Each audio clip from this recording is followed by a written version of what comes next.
How to change the Instagram account to personal account. Let's get started. Launch your Instagram app. Make sure you have already logged into your account. You will land to the home page.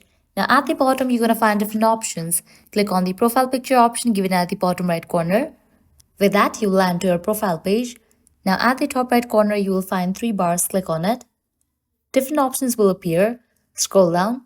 Under For Professionals, you will find the option of Business Tools and Controls. Click on it. Then navigate to the option of Switch Account Type.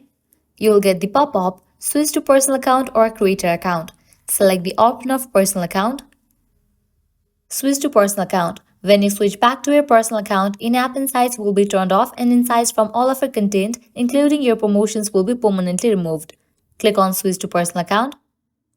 And just with that, you have changed your Instagram account to the personal account. So this way, you can easily change your Instagram account to the personal account.